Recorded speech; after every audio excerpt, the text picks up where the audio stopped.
Children, Good morning, ma'am. good morning बेटा. Good morning all of you. Good morning. कैसे हो?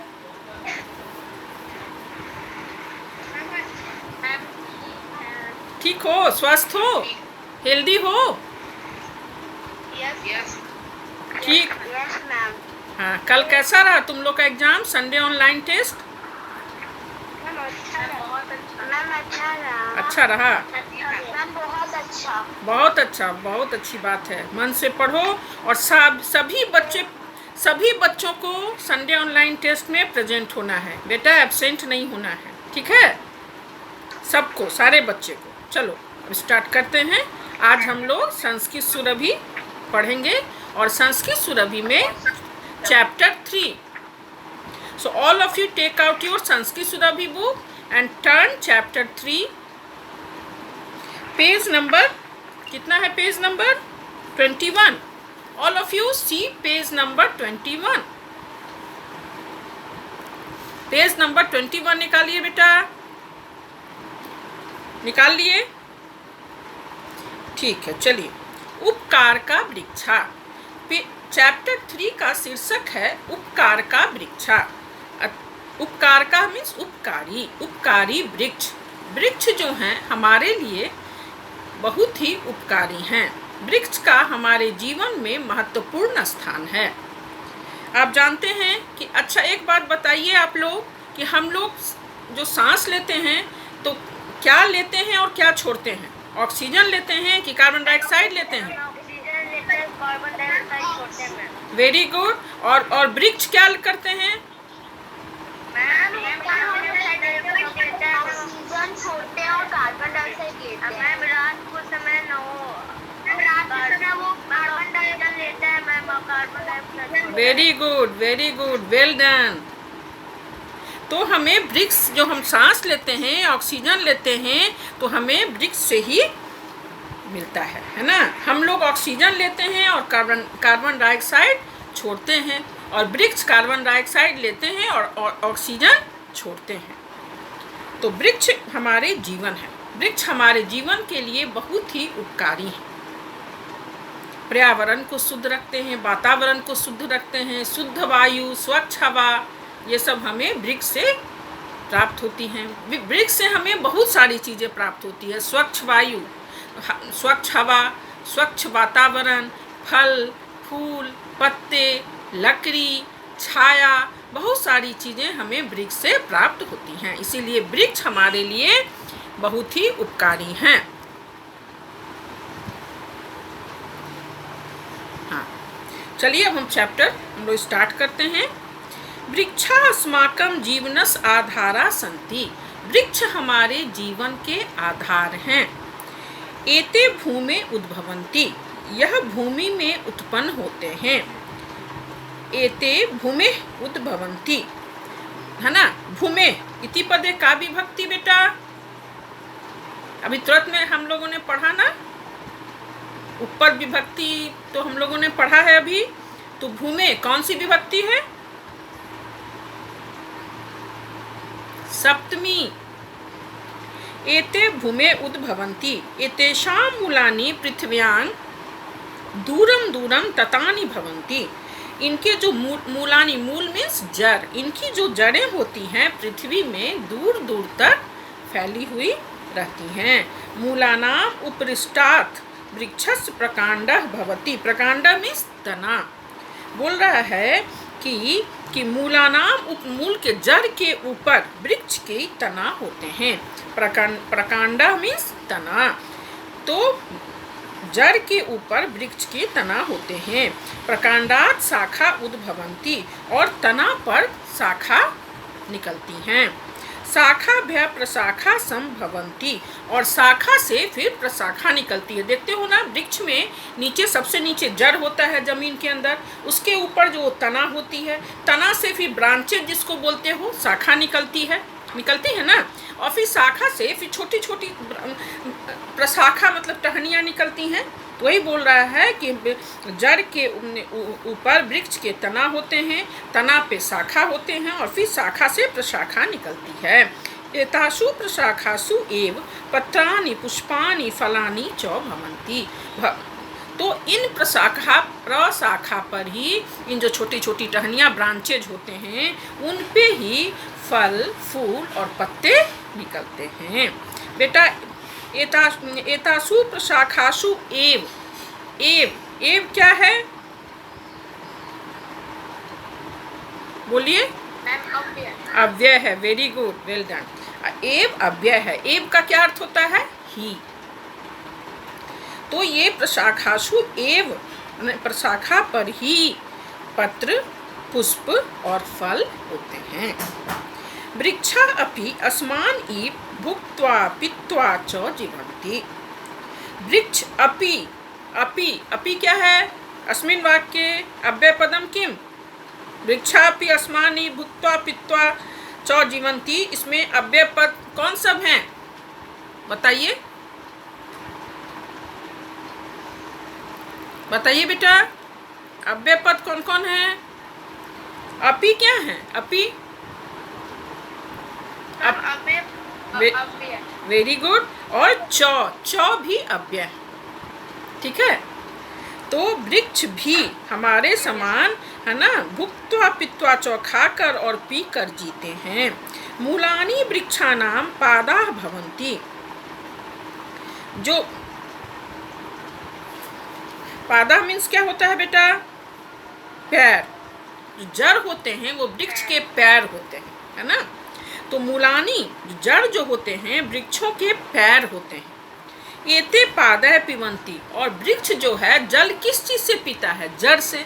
तो जड़ को यहाँ, हाँ, तो जड़ से, और जड़ को यहाँ पैर बोला गया है। बोल रहा है कि वृक्ष जड़ जो होते हैं वृक्ष के पैर होते हैं। तो और वृक्ष जो है तो पैर से ही पानी पीता है। एते पादः पिबन्ति, वह पैर से ही पानी पीता है। अतएव पादपा कथ्यन्ते। छोटे छोटे पौधों को हम लोग क्या बोलते हैं? पादपा, है ना। छोटे जो पेड़ होते हैं, छोटे पौधे को हम लोग पादपा बोलते हैं। तो बोलते हैं कि वृक्ष भी हमारे समान खाकर और पीकर जिंदा रहता है। वृक्ष के जो जड़ होते हैं वो वृक्ष के पैर कहलाते हैं, और वो पैर से ही पानी पीता है, जल ग्रहण करता है। इसीलिए हम इन्हें पादपा कहते हैं।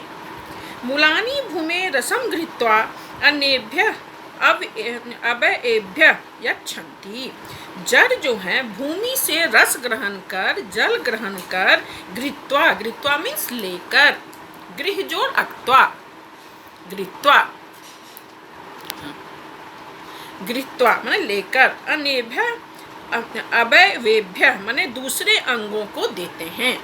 वृक्ष जो हैं जड़ से रस ग्रहण कर, है ना, जल ग्रहण कर अपने शरीर के दूसरे अंगों को देते हैं।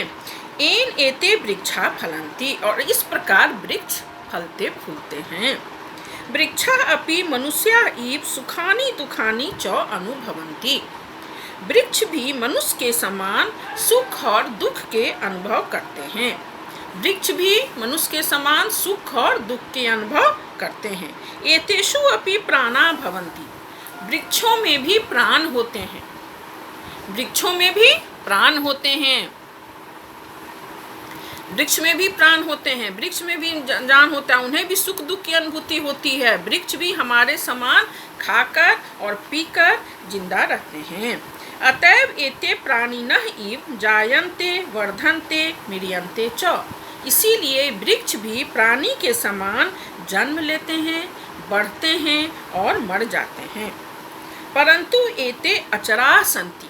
लेकिन ये अचरा मीन्स, चर मीन्स जो चल सकता है, और अचरा मीन्स जो चल नहीं सकता है। तो हाँ, नहीं चल सकता है। तो परंतु एते अचरा सन्ति, तो लेकिन ये चल नहीं सकते हैं। अर्थात एते खग मृग जलचर नरा इव न चरन्ति।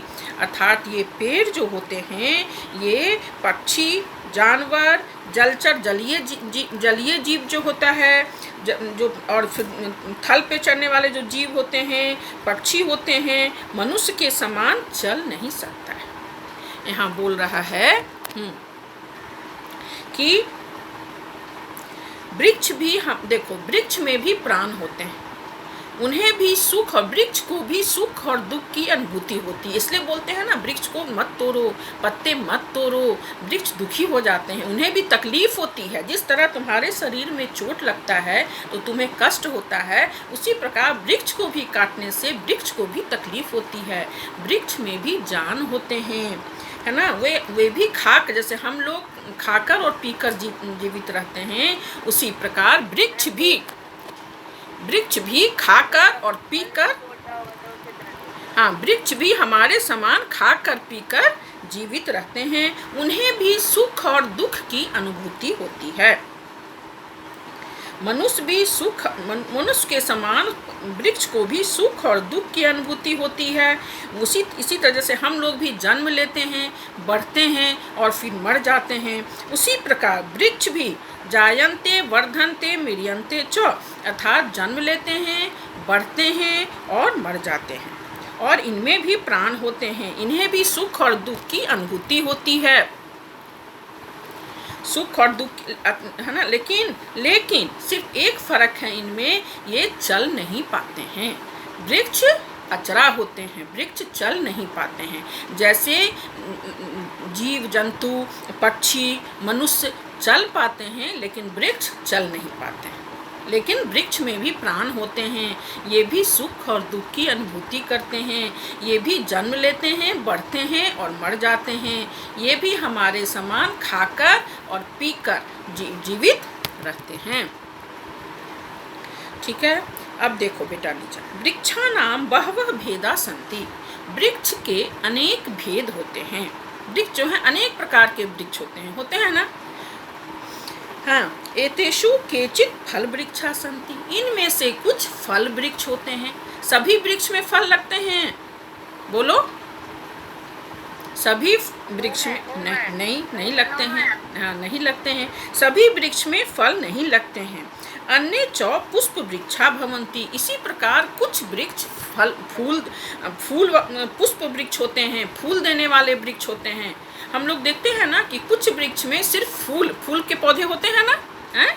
हम लोग लगाते हैं अपने घरों में। हाँ, कुछ वृक्ष फूल देने वाले होते हैं, कुछ वृक्ष में फल लगते हैं। सभी वृक्ष में तो फल नहीं लगते हैं। जैसे आम का फल होता है, लीची होता है, कटहल होता है, जामुन होता है, ये सब फल वृक्ष हैं।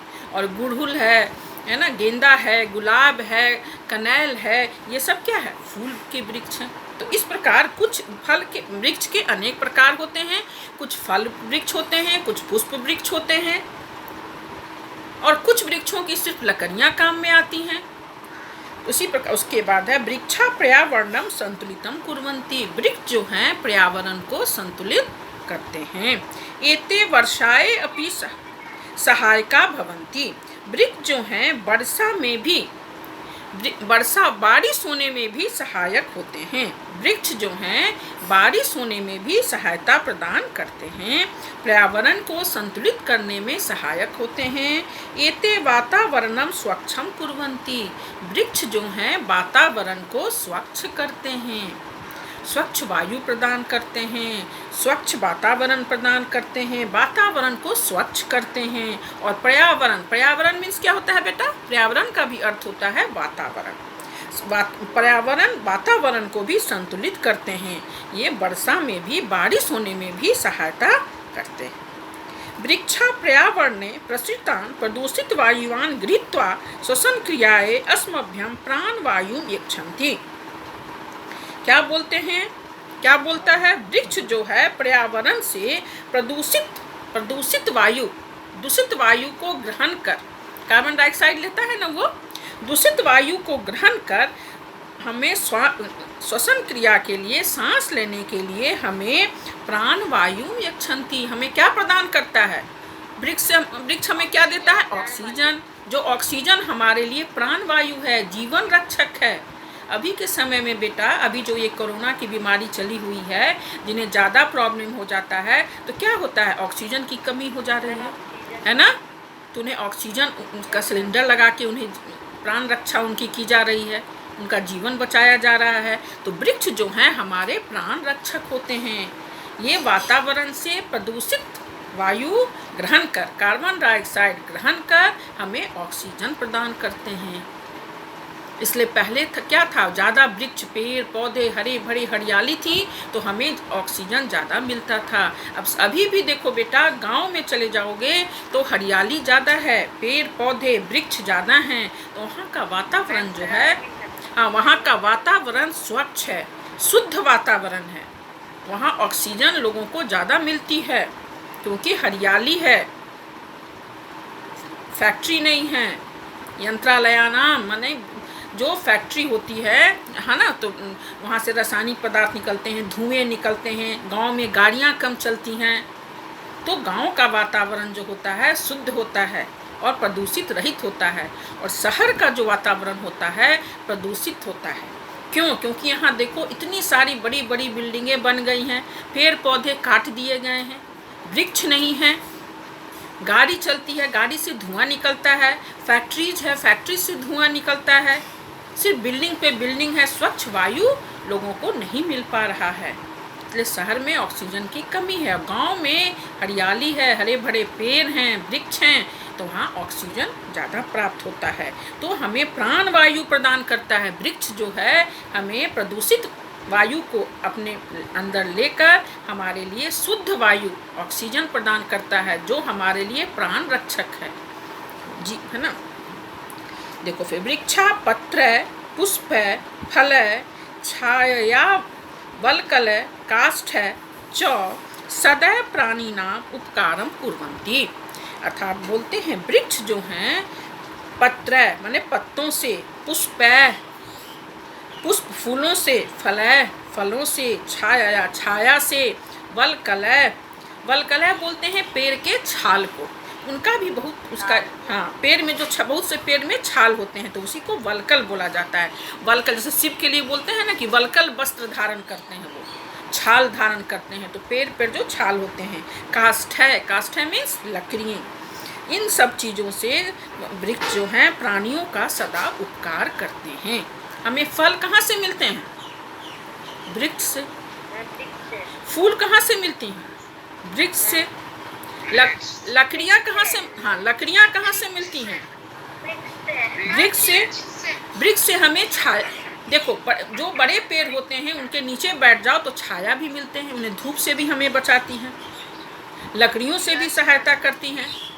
लकड़ियों का भी हमारे जीवन में बहुत उपयोग है ना। हम गांव में जैसे देखो जलावन, लकड़ी से पे खाना बनता है, लकड़ी जलावन के काम आता है, फर्नीचर बनने के काम आता है, घर जो बनता है तो उसमें भी लकड़ियों, दरवाज़ा खिड़की ये सब लकड़ी की ज़रूरत पड़ती है, या घर बनने में जो छत की ढलाई होती है उसमें भी लकड़ियों की ज़रूरत होती है ना। तो बोल रहा है कि हमें पत्ते, फूल, पुष्प, फल हमें कहाँ से प्राप्त होते हैं? वृक्ष से प्राप्त होते हैं। जो फल तुम खाते हो, सभी फलों का राजा आम है ना। आम तुम्हें अभी मार्केट में आम है, लीची है, कटहल है, जामुन है, सेब है, नारंगी, बहुत तरह के फल जो हम खाते हैं जो हमारे लिए फ़ायदेमंद हैं, जो हमें स्वस्थ बनाता है, तो हमें कहाँ से प्राप्त होता है? पेड़ से। लकड़ियाँ हमें पेड़ से प्राप्त होती हैं। विभिन्न प्रकार के फूल जो हम देखने में सुंदर लगता है, हम अब भगवान को अर्पित करते हैं, ये सब कहाँ से हमें मिलती हैं? तो हमें ये तो पेड़ देती, हाँ, पेड़ से मिलते हैं। तो पेड़ से हमें फल, फूल, लकड़ी, उसके बाद ये वल्कल, छाया, बहुत सारी चीज़ें मिलती हैं, और इन सब चीज़ों से हमारा उपकार करती हैं। छाल भी मिलता है। हाँ बेटा, पेड़, बहुत से पेड़ में छाल होते हैं, उनका भी यूज होता है। अतः उपकार का एते वृक्षा, इसीलिए ये वृक्ष जो हैं हमारे लिए बहुत उपकारी है। अच्छा, वृक्ष हमारे लिए उपकारी हैं या नहीं हैं? हैं। कैसे हैं? है ना? कैसे?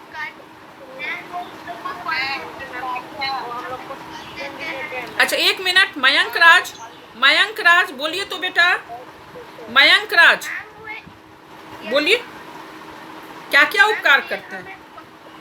हाँ बोलिए। हमें फल, फूल, लकड़ी,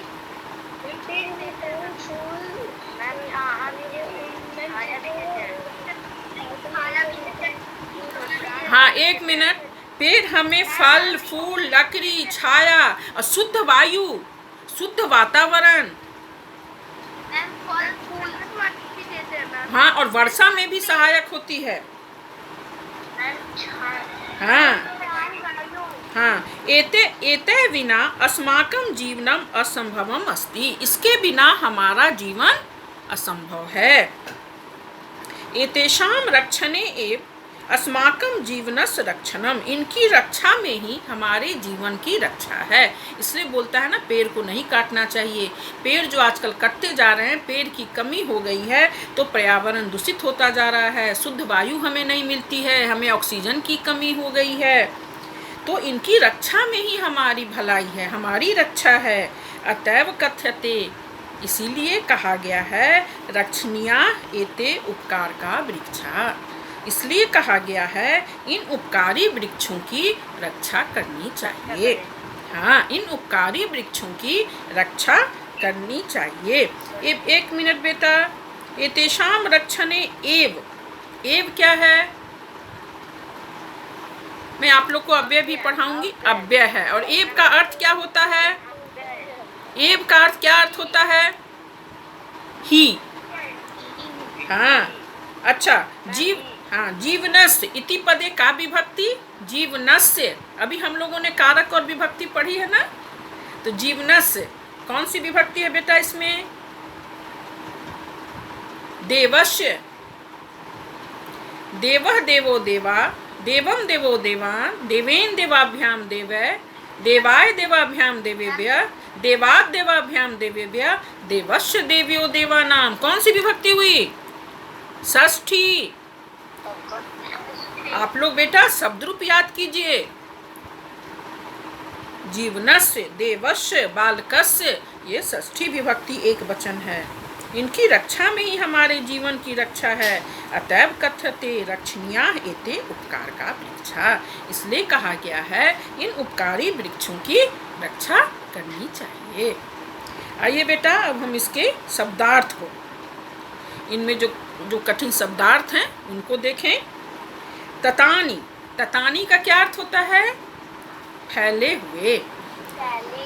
हाँ, ततानी मीन्स फैले हुए, बोलते हो ना स्प्रेड। हाँ, इंग्लिश में जिसको बोलते हो स्प्रेड कर गया, फैल गया। तो वृक्ष जो फैले होते हैं, ततानी, उनकी जड़ें जो होती हैं, मूल, वो जमीन के अंदर फैली हुई होती हैं। तो वही बोल रहा है ततानी। ततानी का अर्थ हुआ फैले हुए, जो स्प्रेड हो गया। प्रकांड, प्रकांड का अर्थ क्या है? तना, तना, स्टेम। हाँ, प्रकांड का अर्थ है तना, स्टेम। हाँ, भुक्त्वा, भुक्त्वा का अर्थ है खाकर। हाँ,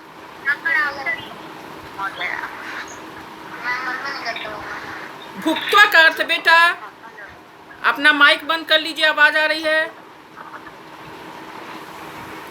सभी बच्चे अपना माइक बंद कर लें प्लीज, वीडियो ऑन रखें, माइक बंद कर लें। भुक्त्वा, भुक्त्वा मीन्स खाकर। आफ्टर ईटिंग, खाकर। भुक्त्वा में कौन सा प्रत्यय लगा हुआ है? अक्त्वा, वेरी गुड। हाँ, भुक जोर अक्त्वा, भुक्त्वा, खाकर।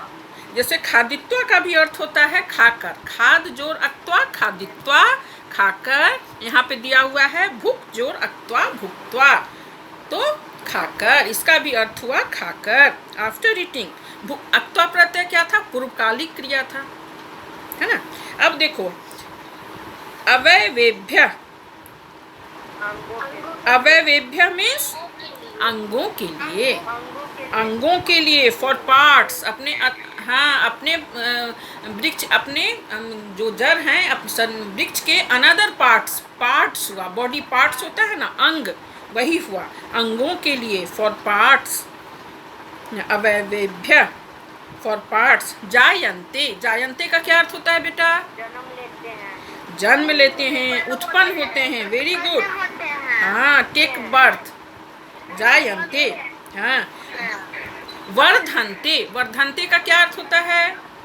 बड़ा होते हैं, बढ़ते हैं। हाँ, जो ग्रोथ होता है, ग्रो करते हैं। हाँ हाँ, जायन्ते वर्धन्ते, जायन्ते मीन्स उत्पन्न होते हैं, जन्म लेते हैं। वर्धन्ते मीन्स बढ़ते हैं, जो ग्रो करते हैं ना, ग्रो करना। म्रियन्ते, म्रियन्ते मीन्स मर जाते हैं, डाई। यस बेटा, हाँ, म्रियन्ते मीन्स मर जाते हैं। तो ये किसके लिए कहा गया है? पेड़ के लिए, कि पेड़ जो हैं वो प्राणी के समान ही, यहाँ पर है ना, प्राणिनः इव जायन्ते वर्धन्ते म्रियन्ते च। तो जायन्ते का अर्थ हुआ जन्म लेते हैं, वर्धन्ते का अर्थ हुआ बढ़ते हैं, ग्रो करते हैं, और म्रियन्ते मीन्स मर जाते हैं, प्राणी के समान। हाँ, और अचराह, अचराह मीन्स नौ चलने वाले। हम लोग, एक मिनट, हम लोग चर हैं कि अचर हैं? हम लोग चरा हैं कि अचरा हैं? हाँ, हम लोग चलते हैं, तो हम लोग चरा हुए, और वृक्ष जो हुआ अचरा हुआ। अचरा, अचरा माने वृक्ष प्राणी के समान ही जन्म लेते हैं, बढ़ते हैं, मर जाते हैं, प्राणी के समान ही सुख और दुख की अनुभूति करते हैं, प्राणी के समान ही खाकर और पीकर जीवित रहते हैं। लेकिन सिर्फ एक फर्क है, क्या है? ये चल नहीं पाते। पशु, पक्षी, जानवर, मनुष्य के समान ये चल नहीं पाते, लेकिन इनमें भी प्राण होते हैं, ये भी सुख और दुख की अनुभूति करते हैं। अच्छा, अब आइए बेटा देखिए, प्रसृतान, प्रसृतान मीन्स क्या हुआ? फैले हुए, फैले हुए। हाँ, ततानी मीन्स का भी अर्थ होता है फैले हुए, और प्रसृतान का भी अर्थ होता है फैले हुए। प्रसृतान, प्रसृतान और ततानी दोनों का अर्थ हुआ फैले हुए। जैसे ततानी का अर्थ हुआ फैले हुए, स्प्रेड, और प्रसृतान फैले हुए, स्प्रेडेड, फैला हुआ। इसका अर्थ हो गया फैला हुआ। काष्ठै, काष्ठै का क्या अर्थ होता है बेटा? लकड़ियों से। हाँ, लकड़ियों से। जैसे लास्ट में लिखा है ना, वृक्षा पत्र माने पत्तों से, पुष्पे पुष्पों से, फले फलों से, छाया छाया से, वल्कले वल्कल से, और काष्ठै, काष्ठै मीन्स लकड़ी से हमारा उपकार करते हैं, लकड़ियों से प्राणियों का उपकार करते हैं। अच्छा, एक बात बोलिए, प्रकांड मीन्स क्या हुआ बेटा? तना। वेरी गुड, हाँ, वेरी गुड, वेल डन। तो आप लोग अब इस चैप्टर को समझ गए, वृक्ष के। हाँ, हम लोग आज चैप्टर 3 पढ़े। चैप्टर 3 का शीर्षक था उपकार का वृक्षा। इनमें बताया गया है कि वृक्ष हमारे जीवन के लिए कितने उपकारी होते हैं। ये हमें फल, फूल, लकड़ी, छाया, वल्कल, स्वच्छ वायु, स्वच्छ वातावरण, है ना, हमारे जीवन के लिए प्राण रक्षक वायु प्रदान करते हैं, ऑक्सीजन प्रदान करते हैं। तो इसीलिए, हाँ, जिन्हें प्राण वायु बोला जाता है, इसलिए वृक्ष की रक्षा करनी चाहिए। इनको नहीं काटना चाहिए, ज़रूरत नहीं हो तो वृक्ष को कभी नहीं काटना चाहिए, क्योंकि वृक्ष हमारे प्राण रक्षक, हमारे लिए प्राण रक्षक वायु प्रदान करते हैं, ऑक्सीजन देते हैं, शुद्ध वायु, शुद्ध वातावरण, लकड़ी, फल, फूल, पत्ते, वल्कल, बहुत सारी चीज़ों से हमारी सहायता करते हैं। इसलिए वृक्षों को नहीं, बारिश होने में भी ये सहायता करते हैं, इसीलिए वृक्ष को नहीं काटना चाहिए, इन वृक्षों की रक्षा करनी चाहिए। रक्षणीया एते उपकार का वृक्षा, इन वृक्षों की रक्षा करनी चाहिए। ठीक है, ये चैप्टर पूरे वृक्ष के महत्व को इस चैप्टर में समझाया गया है कि ये वृक्ष जो हैं हमारे जीवन के लिए कितने उपकारी होते हैं, इसलिए इन वृक्षों को नहीं काटना चाहिए, इनको बचाकर रखना चाहिए। चलिए बेटा, turn page 22, all of U turn the page 22, page number 22 देखिए। आप लोगों ने टर्न कर लिया पेज?